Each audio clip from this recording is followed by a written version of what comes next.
Charles à l'école des dragons. 9 avril 1821. Silence. Parfum de fin du monde. Le ciel, pareil à un cadavre, ne frissonne plus. Brouillard. Vertige. Au sommet d'une montagne, sur un nid de gravier, quelqu'un va naître. Le voilà. C'est un bébé. C'est Charles. Petits yeux rieurs, narines frétillantes, fine moustache, écailles fragiles et ventre maigrichon. Et le tout à peine plus gros qu'un veau.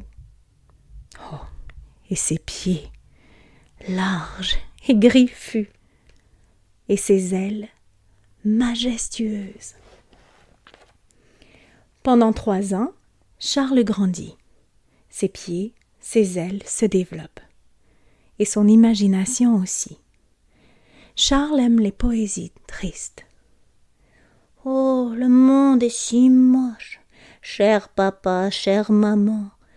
Regardez l'horizon et dites-moi si je mens. Ignoble cieux, horrible mont, vilaine vallée. Tant de misère et de laideur, c'est dur à avaler. Sinon, Charles est toujours aussi maigrichon. Oh, mais c'est le plus beau, répètent ses parents.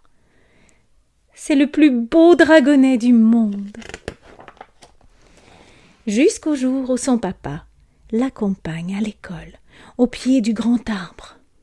Avec la maîtresse la plus sage et la plus savante, Charles doit apprendre à voler et à cracher du feu comme tous les dragons de son âge. Mais les autres sont très différents de lui. Aucun n'a de si grandes ailes et aucun n'a son imagination. J'ai le corps d'une gazelle, mais je suis un dragon. Regardez mes ailes, écoutez mon jargon. Voyez mes pieds, pareil à 2 grosses pastèques. N'importe quel orteil, et je le transforme en steak. Les autres disent que Charles parle bizarrement, qu'il les bouscule, qu'il est maladroit et leur écrase les pieds. Alors Charles se retrouve tout seul au fond de la classe. On le surnomme le poète. Tous le boudent, excepté une mouche, attirée par l'odeur de ses pieds, et la maîtresse distribuant les cahiers. Première leçon, dit la maîtresse. Pour cracher le feu, vous commencez par ouvrir la gueule en grand, vous gonflez vos poumons, vous vous raclez la gorge et ensuite, vous crachez. Le premier trimestre, les petits dragons noircissent leurs cahiers, page après page. Puis très vite, chacun brûle 1 cahier par jour. Sauf Charles, qui écrit. On me dit de cracher. Alors très bien, crachons. Mais pour cracher du feu, je suis trop maigrichon. Mon souffle est bien trop faible pour les incendies. Je ne crache que des mots, que de la poésie.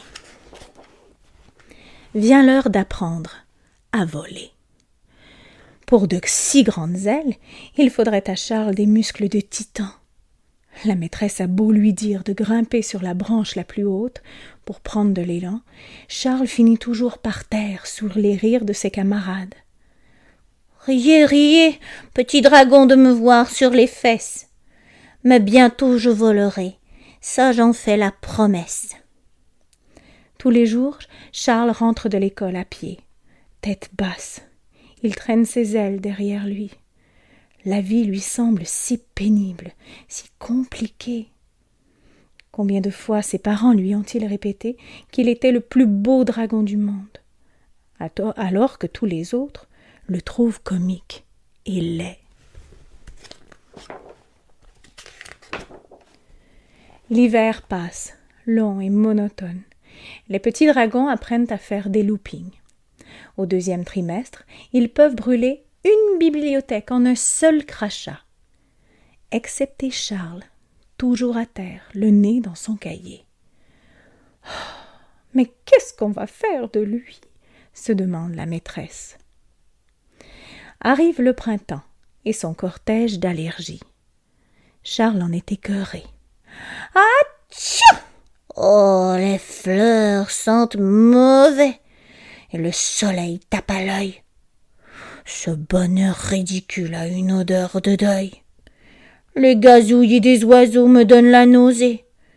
Et ces couleurs vulgaires, comment peut-on oser ?» À la fin du 3e trimestre, pour la fête de l'école, Charles a déjà rempli 18 cahiers de poésie. Et il se sent toujours aussi seul. Pendant que les autres petits dragons continuent de se moquer de lui, Charles s'enfuit. Il marche longtemps avant de s'arrêter tout au bord d'un volcan. Entre ses ailes et ses pieds de géant, sa voix fragile fait l'effet d'un gémissement. Ô montagne qui crache le feu, ô gigantesque gouffre, si tu pouvais te taire un peu, tu entendrais combien je souffre. À ces mots, le volcan se met à trembler plus fort.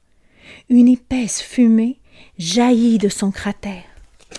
Flabada, boum! Le souffle de l'explosion projette Charles dans les airs comme un boulet de canon. Il monte dans le ciel, toujours plus haut. Un court instant, il semble flotter au-dessus des nuages. Puis, il retombe. Dans sa chute, il serre son cahier de poésie contre son cœur.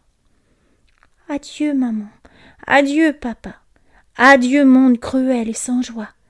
Cette fois, c'est bel et bien fini. Je vais mourir un mercredi. Mais nous sommes dimanche, le coupe une toute petite voix. Qui a parlé ? Demande Charles. Un ange ? Ce n'est que moi, répond la mouche qui le suit partout. Mais qu'attends-tu pour déplier tes ailes ? Regarde les miennes. Elles sont minuscules et pourtant je vole. Je fais même des acrobaties. Alors pourquoi pas toi ? C'est vrai, se dit Charles. Pourquoi pas moi ? Et Charles lâche son cahier. Il déploie ses ailes, immenses, et l'air fait le reste. Je plane, hurle Charles. Mais, oh, je fais comment pour virer ? Avec tes pieds, gros bêta, répond la mouche. Ils sont assez grands pour ça, non ? À la fête de l'école, tout le monde lève la tête. Il est 12:05 et la lumière se voile soudain. Une tache sombre masque le soleil. C'est Charles. À lui tout seul, il pèse comme un couvercle sur la vallée. Il fait la nuit. « Oh, le poète !» crient les petits dragons en chœur. « C'est Charles, le poète !»« Oh, il faut fêter ça !» dit la maîtresse. Et profitant de cette nuit soudaine, à midi pile, elle déclenche le plus énorme de tous les feux d'artifice. Partout dans le ciel, à l'ombre de Charles, les fusées explosent. Les couleurs fusent. Tout le monde éclate de joie. « Oh, c'est le plus beau !» répètent les parents de Charles. « Le plus beau du monde !» Parle-t-il du feu d'artifice ou de leur fils ?